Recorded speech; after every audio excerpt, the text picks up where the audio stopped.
नमस्कार मित्रांनो, भाग्य ज्योतिषमध्ये आपलं स्वागत आहे. माझे 3 व्हिडिओ झालेले आहेत. हा माझा 4था व्हिडिओ मंगळ ह्या ग्रहावरच आहे. तर मित्रांनो बघा, मी आता तुम्हाला मंगळ ग्रहाबद्दल माहिती माझ्या मते तरी बऱ्यापैकी दिलेली आहे. तरी काही राहिलं असेल तर आपण बघूया. मंगळ हा पत्रिकेमध्ये जर 8व्या स्थानामध्ये असेल तर हे स्थान थोडं दूषित आहे. मृत्यूचं पण स्थान आहे. तर अशा स्थानामध्ये जर मंगळ असेल तर आपण एका योग्य ज्योतिषाला पत्रिका दाखवावी आणि आपलं मंगळाचं स्थान नक्की चेक करावं. त्यांनी जर काही उपाय सांगितले तर ते उपाय आपण फॉलो करावे आणि आपला त्रास कमी करून घ्यावा. मंगळ म्हणजे सडनली म्हणजे लगेच घाई, अति घाई असलेली व्यक्ती ज्याला लगेच घाई आहे, मला हे आताच करायचंय, तर अशा लोकांच्या पत्रिके मंगळ हा दूषित होतो. तर मंगळावर उपाय माझ्या मते संयम आहे. जर तुम्हाला कधी पण असं वाटत असेल का मी आता लगेच काहीतरी डिसिजन घ्यावं, लगेच काहीतरी निर्णय घ्यावा, तर आपण तो टाळावा आणि माझ्या मते त्यावेळेला थोडं शांत राहून आपण 1 दिवसाची तरी वाट बघावी किंवा काही काळ तरी थांबावं. रात्रीचा वेगवान प्रवास टाळावा. बरेच मंगळ दोषाच्या पत्रिकेमध्ये मी पाहिले आहे माझ्या अभ्यासाप्रमाणे, कारण रात्री प्रवास केला तर अपघात होण्याची शक्यता बऱ्याच अंशी असते. मंगळ हा मकर राशीमध्ये उच्चीच आहे आणि कर्क राशीमध्ये तो नीच होतो. तर कर्क थोडी बोळसट रास आहे, भावनिक रास आहे, त्यामुळे डिसिजन पॉवर त्यांच्याकडे वीक असते, निर्णय क्षमता. त्यामुळे त्यांच्या पत्रिकेत कर्केमध्ये मंगळ थोडा नीच होतो. पण मकर राशीमध्ये उच्चच आहे. मकर राशीमध्ये उच्चच्या याच्यासाठी होतो का हार्डवर्क, भरपूर जास्त मेहनत करणं मकर राशीच्या लोकांना जमतं.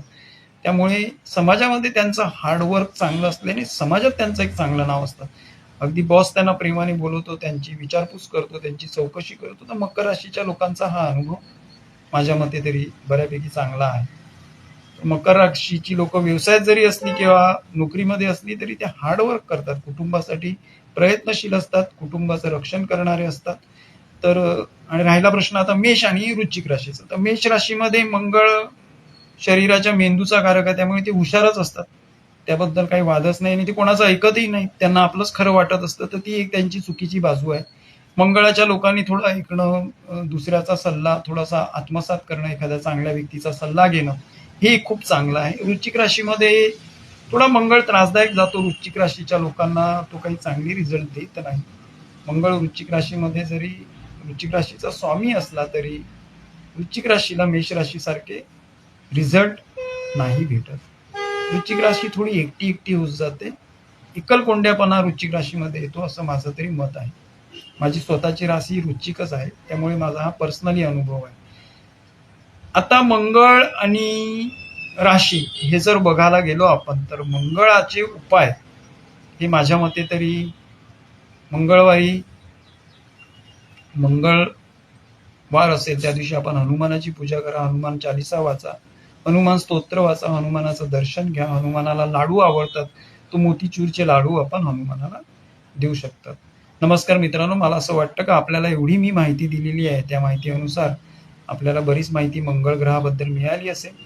तर धन्यवाद. भाग्य ज्योतिषशास्त्रामध्ये जर आपणास काही अडचण असेल तर मी माझा मोबाईल नंबर स्क्रीनवर देतो, आपण मला कॉल करू शकता. ओम नमः शिवाय.